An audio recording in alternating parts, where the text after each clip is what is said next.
Welcome back to Kiesel News, everybody. To start today off, we have some news on the Poker Face Season 2 castings. Now, I haven't seen Poker Face Season 1, but I was immediately attracted by this due to seeing that Giancarlo Esposito and Camille Nanjiani were cast. And I think Giancarlo Esposito, from what I've seen of Poker Face, like trailers and stuff, I think Giancarlo Esposito will fit perfectly in here. And I love Camille Nanjiani, so I think that those are some good castings. As for the other ones, I did some research, and I found out that Gabby Hoffman was in Uncle Buck, and she starred alongside Macaulay Culkin as the little girl. So that's the only thing that I know her from her filmography, but it's better than Katie Holmes, who I personally know nothing of, but that's just me. So, yeah, overall, this grabbed me because of Giancarlo and Camille, but nice surprise. Next, we have that Twitter's headquarters is apparently moving to Austin, Texas. Now, I don't really care about this whatsoever, but it did make me wonder, is it because we're going to get an update on Twitter that allows gun violence or some shit? So now he wants to go to Texas so that he can, like, film gun videos legally and then post them, or what? Next up, we have an apparent picture of Trump, now surrounded by a whole bunch of fucking guards. Now, I find this kind of funny, as I remember as soon as the incident, you know what I'm talking about, happened, they said that they weren't planning on increasing Trump's security right after that, and immediately after, we see this image posted. Now, obviously this makes sense. I'm not shitting on them for doing this, but why would you say, like, oh yeah, we're fine, we don't need to increase our security, and then you proceed to do this? Like, this is fucking nuts. Next up, Apple has apparently sourced data from a whole bunch of YouTubers, such as Marquez Brownlee and Mr. Beast, and is using it to train their AI without their consent. Now, what the fuck, Apple? You guys have been taking some W's recently, especially with some of the new features that they added to the new iPad and shit, and you guys pull this shit, really? And what makes it even worse is that they're sourcing data from several companies. So what they're doing is they're having other companies get this data for them and then having them share the data. So this way, Apple isn't responsible for stealing the data. Instead, other companies are.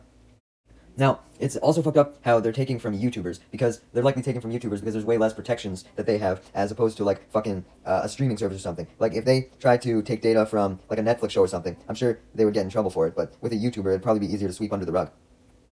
I don't understand why you just can't get consent, man. Like, there's so many AI bro YouTubers. If you want to get your data, fucking get it from them. Like, fucking PlaneRock124, for example. He's an Apple shill and an AI shill. I mean, I love his content, but he's a fucking shill for both of those. So he'll give you his data willingly, I'm sure.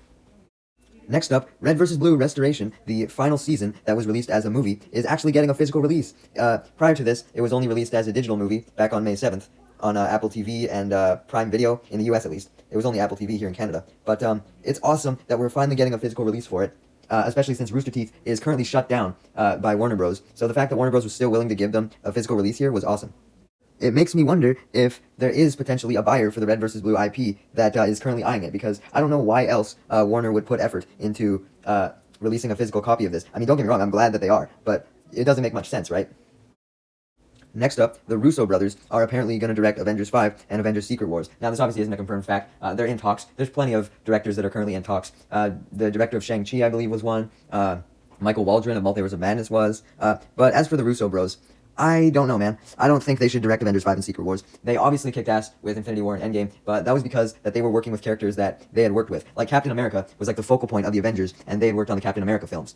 They did obviously characterize Iron Man awesomely, but to be fair, Iron Man was also a main character in Civil War as well, so they had worked with Iron Man in the past. As opposed to if they did Avengers 5 and 6, they haven't worked with any of these characters. Whereas, you know, if you did get the Shang-Chi director, if you're going to have Shang-Chi be a main player in the Avengers, especially with Shang-Chi 2 apparently being called A Wreckage of Time, it's probably heavily going to tie in to Secret Wars and whatever Avengers 5 is. So having the Shang-Chi director who's working on that movie also work on the Avengers movies would make sense. If the Russo brothers aren't involved with anything prior to the Avengers, then it wouldn't make sense. Alright, next up, remember that teaser that Nintendo put out a few days ago that was teasing this, like, creepy new horror IP called Emio? Well, unfortunately, it seems as though it's not a new IP, and instead a new Famicom Detective Club game, Emio the Smiling Man. Now, don't get me wrong, I'm very happy for Famicom Detective Club fans. It's been 30 years since their last game, aside from the recent remasters that have taken place, so they definitely deserve this. I'm happy for them. But I was really hoping that we would be getting a fucking horror IP from Nintendo. I mean, it is cool to see that they put that much marketing effort into a goddamn visual novel. It's nice to see visual novels getting some respect. Because really, since Doki Doki Literature Club, I don't think there's really been one that's taken off. Obviously, Danganronpa, but Danganronpa's been dead for a long time now, unfortunately. And yeah, I'm glad to see some more visual novels. And honestly, I don't pick up much fucking games anymore, but I might pick this up, because I'm a huge, like, visual novel guy gameplay-wise, because I suck at video games, so I get to just enjoy a good story. I know that a lot of people probably don't like that mindset, because, you know, it's a fucking game, I should enjoy the game, but I'm fucking bad, goddammit. So, if I can just basically watch a story and then interact with it, that's what I prefer. But yeah, let me know if you guys want a playthrough of this. Next up, we have that Noah Hawley's Alien series is called Alien Earth. Now, I'm gonna make this quick. I don't really give a fuck about the Alien franchise, so I'm not gonna be the one to speak on it, but Fucking Alien Earth. I think that's a pretty interesting title. I'm sure it obviously doesn't imply just that aliens are coming to Earth, as that always fucking happens. But maybe we're gonna find like a new homeworld for a potential new alien species, and it acts as their Earth, or a planet similar to Earth. That's coming from someone with zero knowledge on the Alien franchise, by the way. Alright, I just found out that Alien 2 is called Alien 2 on Earth. So, you know what? Maybe this means absolutely nothing and I'm reading too much into it. Next up, Resident Evil 7 released on iOS, and it only got fucking 2,000 sales. Holy shit. That is actually insane. I cannot imagine the effort that it took to put a game like Resident Evil on the fucking App Store, and the fact that they only got 2,000 sales from it. Holy damn. Imagine getting fucking beat out by Flappy Bird. A game like Resident Evil 7 losing to Flappy Bird. Wow. Holy shit. And I don't even think it was because of bad marketing either, because like I heard about this. Like everyone knew that these games were coming to iOS, and it just didn't sell, I guess. Maybe because a lot of the player base already had it as well. Like, I think anyone who wanted to buy Resident Evil 7 wasn't waiting for the iPhone release. If anyone's interested in Resident Evil, I'm sure they already have a gaming console of some kind. Next up, absolutely huge news. A new Xbox controller that has Deadpool butt cheeks. Holy fuck. No way. Now we just need a fucking ass slapper. And then we can, like, when you slap your controller in anger, you do it with an ass slapper instead. Hey, I guess gamers can finally say that they clapped someone's cheeks for real this time.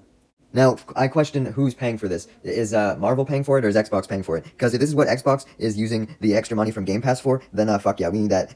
Fucking up Game Pass to $1,000 a day if it means that we can get more Deadpool ass cheek controllers. A Pokemon X Crocs collab? Damn! I don't care about fashion, but that shit's fire. Nah, I'm joking. Even as a Pokemon fan, I'm not gonna buy this. Come on. Also, only Gen 1, really? Crocs are hip with the kids, guys. We have to get some Gen 9 representation in there. Where's my fucking Gimme Ghoul Crocs? Where's my Terrapagos Crocs? A fucking $25 taco is coming out. A hot dog wrapped in a cheeseburger quesadilla, topped with a barbecue brisket, fries, lettuce, pickled onion, sriracha Cracker Jacks, and barbecue sauce. Holy fuck. That fucking sounds good, bro. That better be the main key item of Plants vs. Zombies 3 when Plants vs. Zombies 3 finally fully releases. Because that's the only way they're going to improve on PvZ 2 if they're not getting rid of the microtransactions, as PvZ 2 only had a basic-ass taco. This is fucking nuts. For our last story today, we have the fact that McDonald's Japan has released Super Nintendo Happy Meal toys. Now, obviously, this does not matter whatsoever, but there is one interesting detail that I think we can get out of this, which is the fact that Nintendo is willing to put their Super Nintendo toys into other restaurants, period. Like, you think that they would want to make it exclusive to the actual Super Nintendo exhibit, right? So that you have to go there. But now people in Japan can just go to your regular run-of-the-mill McDonald's. I guess Nintendo is still getting a cut of the profit, so it probably doesn't affect them that much. If anything, they're probably getting more of a profit due to how big McDonald's is. It's not like they're giving it to some random Joe Blow restaurant, but it's still interesting, I think.